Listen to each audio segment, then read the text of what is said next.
Congratulations, Seaman Flores and Seaman Jones.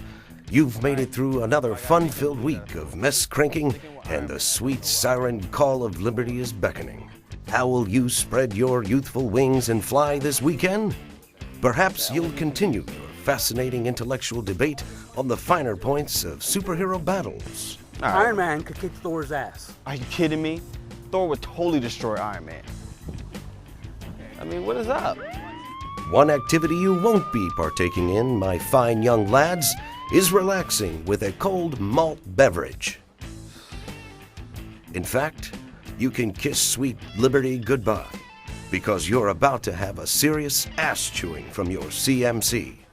Wave goodbye to a month's pay and say hello to 30 days restriction with extra duty. Not to mention reduction in rank. Way to go, guys.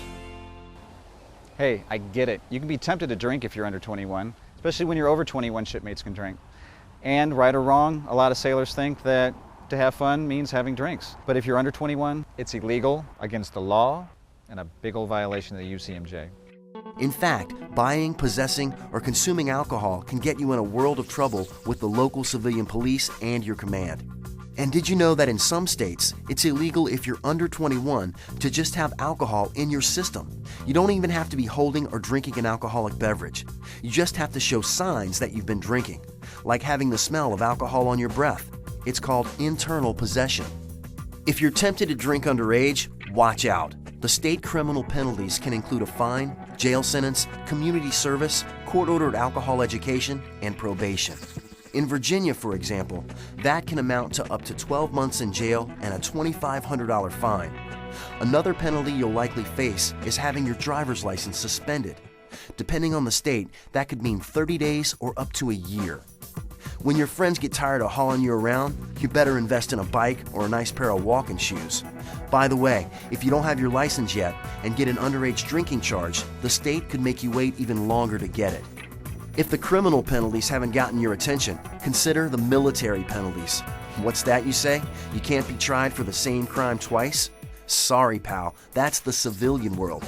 In the military, you can have double jeopardy. In fact, the Navy's taken a strong position against violations of state alcohol laws and alcohol abuse.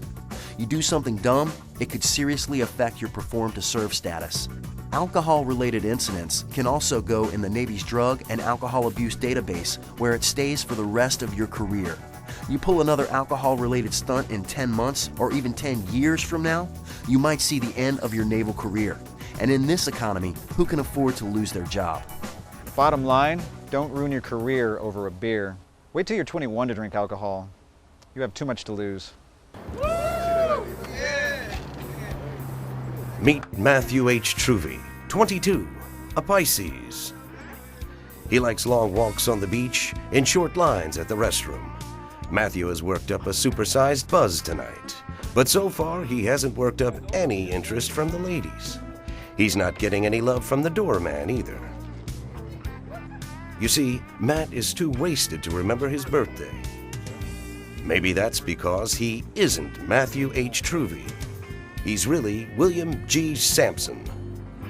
And he's really in the Hurt Locker, because that sketchy-looking guy standing behind the doorman also has another identity. He's an undercover ABC officer. Looks like your days of being an international man of mystery are over, William, a.k.a. Matthew, because you're using false identification and are drunk in public. Don't worry if you didn't catch all that.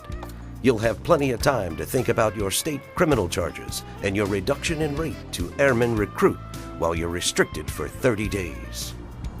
Playing yourself off as someone else, whether by using a fake ID or a friend's ID, is, say it with me, illegal. If you said dumb, risky, or asking for trouble, that's right too. Criminal punishment can include fines, jail time, and the loss of your driver's license. For example, if convicted in California, you'd get a minimum fine of $250 and 24 to 32 hours of community service. In North Carolina, you could have your driver's license taken away for a year.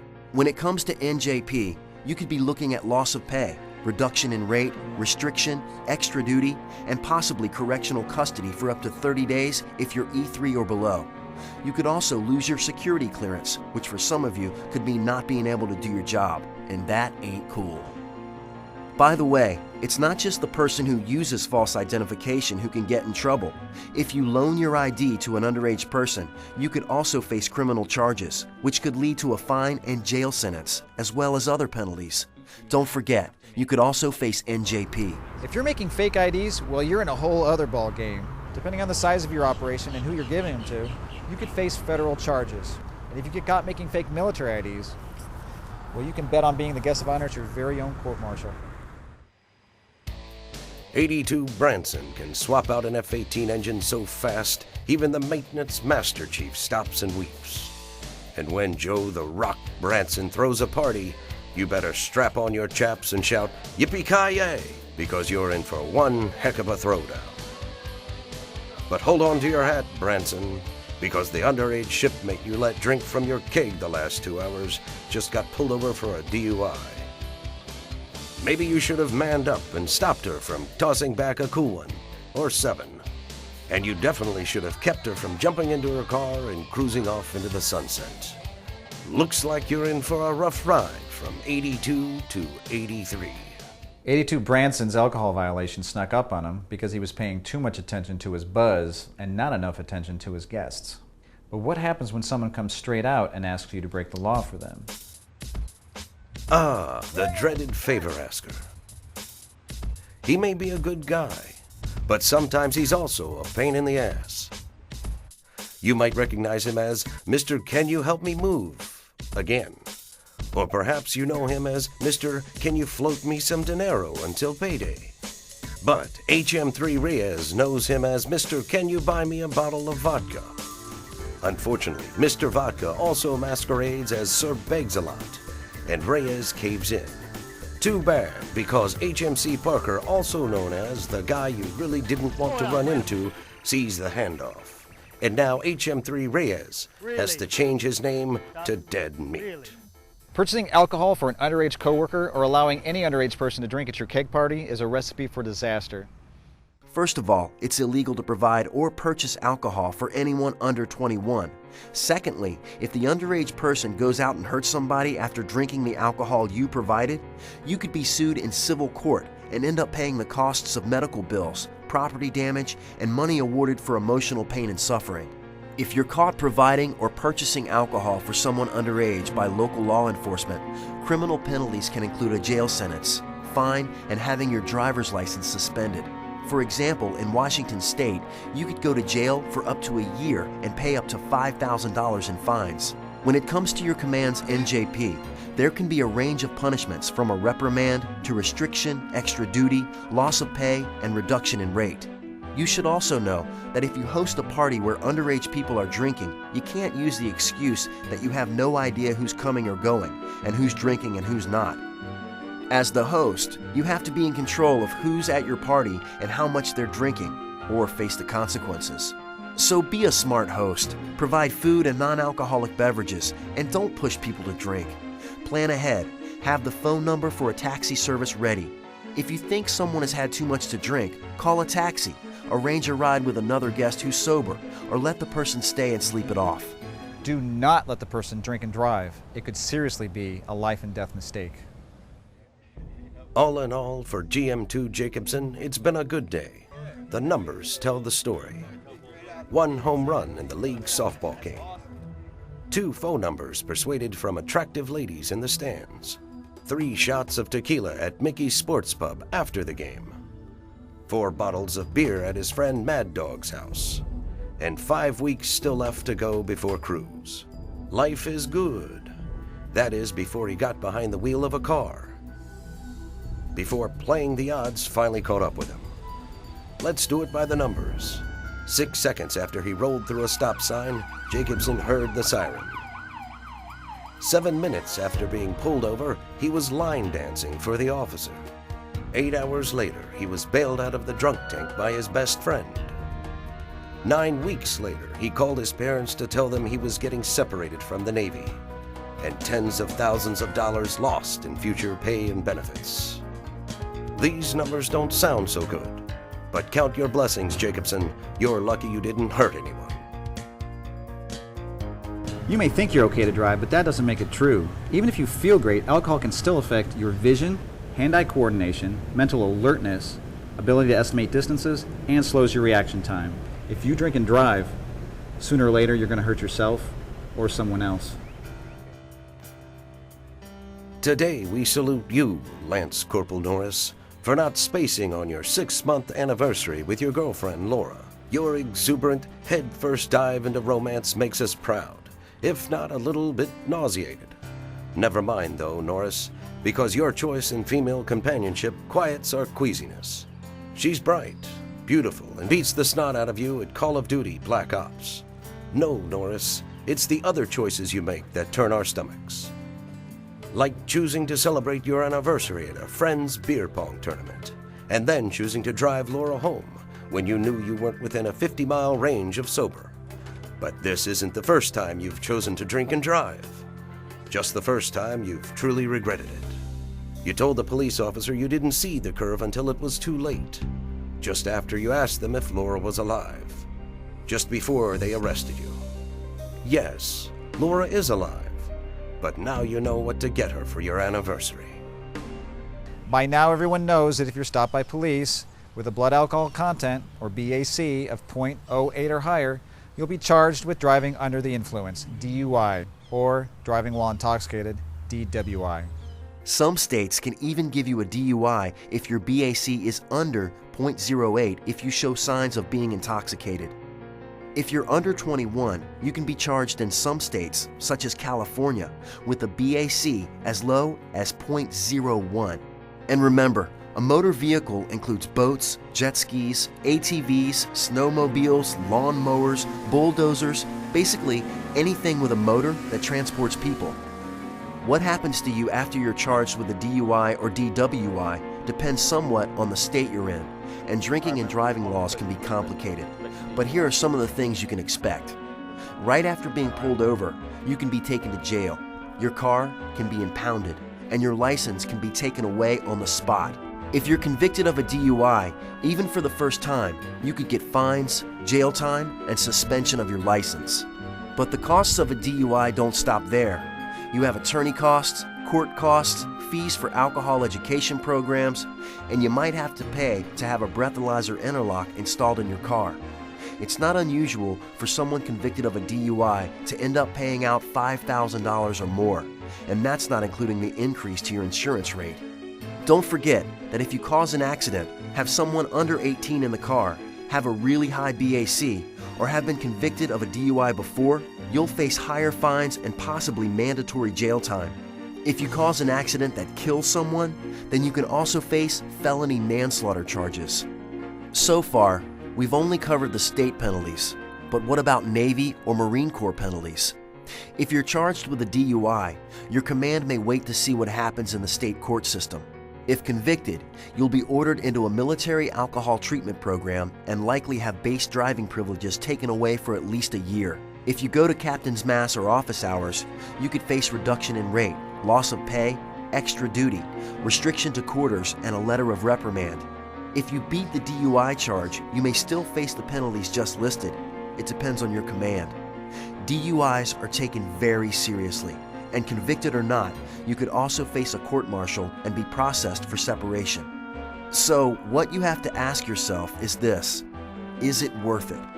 Is it worth the embarrassment of being arrested? Is it worth thousands of dollars out of pocket? Is it worth the risk of hurting yourself or others who ride with you? Is it worth ruining your career? Here's a good way to avoid the pain and hardships of a DUI. Don't drink and drive. Have a plan. Find a designated driver. Party at home. Limit how much you have to drink. Check out public transportation, or keep a taxi service number in your phone, because a $30 taxi ride is a lot cheaper than the thousands you'll lose if you get a DUI. The drinking started at Beer 30 on the day before a holiday weekend and went until morning the next day. A mere 15-hour beer and barbecue bash. Thankfully, BM3 O'Connell still had a few neurons firing when he finally stumbled out of the party. After figuring out he was trying to unlock his car with his house key, O'Connell admitted to himself that he was in no shape to drive. A wise move, since O'Connell's buzz was big enough to be seen from orbit. He decided to sleep it off, but there were two snags in the plan. One, he didn't notice that he'd walked away from the party with a half-full beer and put it in his cup holder. And two, he put the key in the ignition to accessory mode after 17 tries, so he could crack a window. He passed out before he could remove it. Everything would have been okay, though, if a concerned citizen hadn't mistaken O'Connell for a murder victim. The policeman who investigated was glad to find O'Connell wasn't dead, but not so happy to find an open container and the keys in the ignition. Open container laws can vary a little in each state. An open container is any bottle, can, or container that's open or even has a broken seal. In most states, it's illegal to drink alcohol while driving or to have an open container of alcohol in the passenger compartment of a vehicle. In some states, this includes the glove compartment. In many states, it's against the law for passengers to consume alcohol in a vehicle. Be aware that some states, like Florida, also make it illegal to consume alcohol or have open containers in a vehicle when it's parked or stopped. To be on the safe side, do not bring any open containers of alcohol into a vehicle.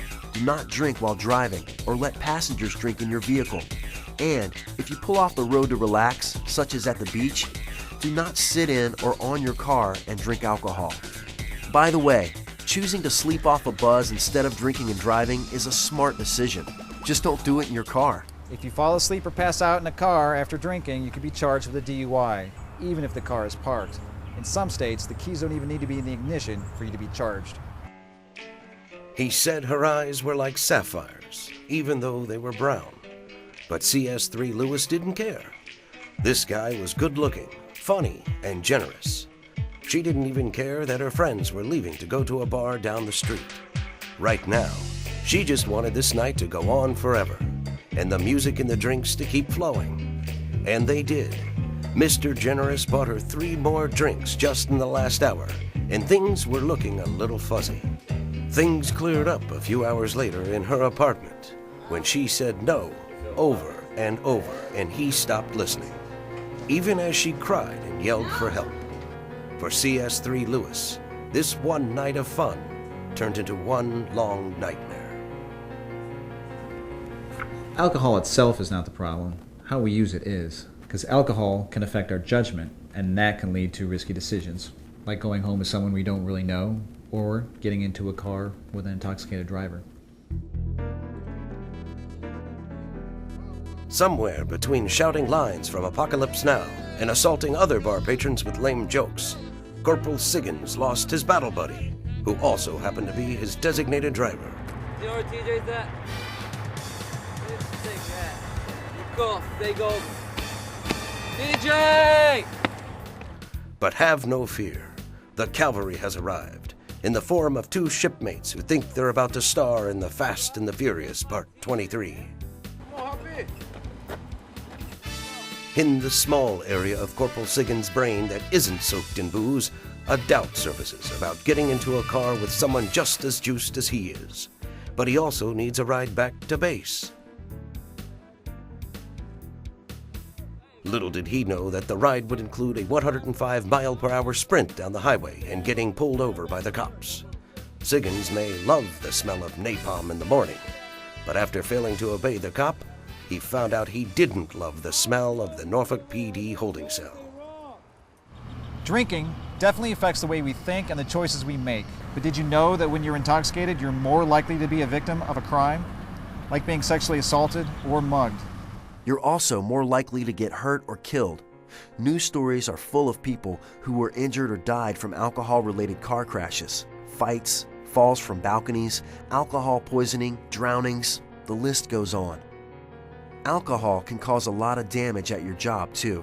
Sure, people know the dangers of drinking on duty, but coming in with a hangover can also be dangerous. In some jobs, making one mistake can lead to a serious incident. Alcohol-related misconduct can also affect your relationships with your command and your shipmates. You could be seen as less reliable, less valuable to the team, or basically a troublemaker, which could ultimately influence your assignments and promotions. If you have an alcohol-related incident, which is defined as any incident where your CO believes alcohol was a contributing factor, you'll be medically screened and may be required to get alcohol treatment. You'll also face NJP and possibly court-martial and administrative separation. If you get kicked out of the Navy or Marine Corps, you don't just lose your job, you lose future career opportunities, tens of thousands or more in pay, health insurance, and veterans benefits. Plus, you have to tell everyone at home why you're back early.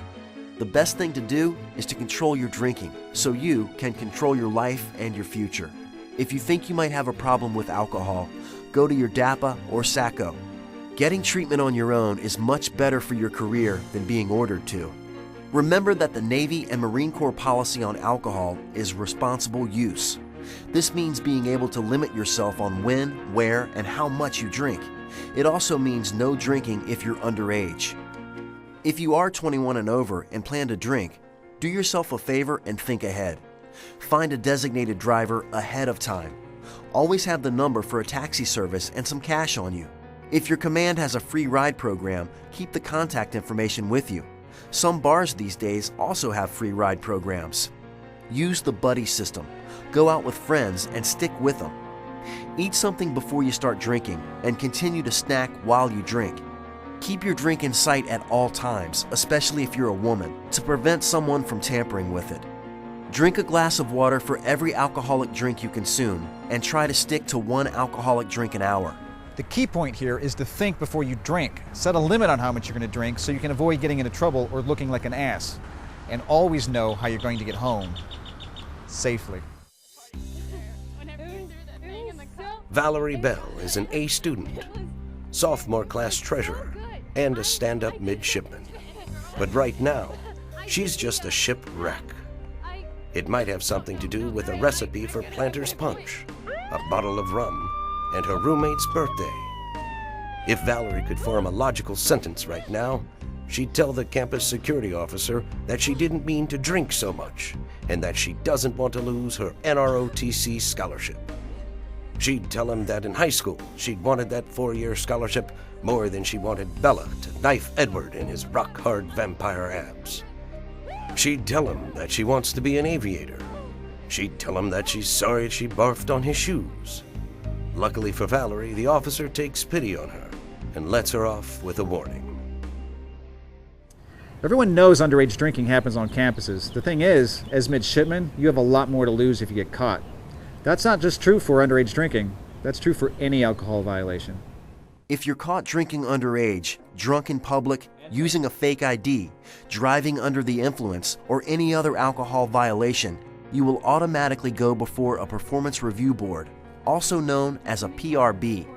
Depending on the seriousness of the violation, you could receive a warning, aptitude probation, extra military instruction or duty, leave of absence where you'd have to pay your own way for a semester, or you could be disenrolled. Keep in mind that getting an involuntary disenrollment means you're obligated to pay the Navy back the entire amount of the scholarship you've used so far. You don't have to be a math major to figure out that would hurt.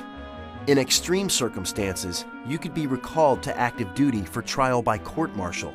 Speaking of active duty, if you have an alcohol violation while on summer cruise, you will be dealt with as an active reservist. That means you could face non-judicial punishment or court-martial just like any other active duty sailor. But let's head back to campus for a minute and talk about ways you can make matters worse. If you get into trouble with the university, state, or local police, don't try to hide it from your unit, because eventually they will find out. And when your unit hears of an alcohol-related incident, they will investigate it, which could lead to a PRB and its consequences. By hiding an incident, you appear untrustworthy and dishonest, which are not good qualities in an officer. By the way, using a fake ID is an excellent way to look dishonest, and it could also lead to an honors violation. What's another way you could make matters worse when it comes to alcohol? 2 words: binge drinking. Having a drink or two is one thing, but drinking until you can barely function is another. You could face an alcohol violation, but even worse, you could end up in the emergency room. Here's another thing to be careful about. If you're an upper-class midshipman, be aware of who you're partying with. If you see underage midshipmen drinking, you could be punished for not stopping it.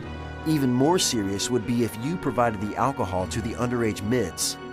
Lastly, you should know that any type of civil jail time or conviction will be taken into consideration for your security clearance. And let's just say, it won't make it easier. In fact, you may not end up with that job you've dreamed about if you can't get a high enough security clearance. Also, if you get a DUI, your unit will have to request a waiver before you can be commissioned. If that waiver is denied, then you definitely won't get that dream job. So what should you do? Try this. The next time you plan to drink, ask yourself, are my actions worth losing my scholarship and my future career in the military? If you're serious about the NROTC, your answer should be a loud and clear no.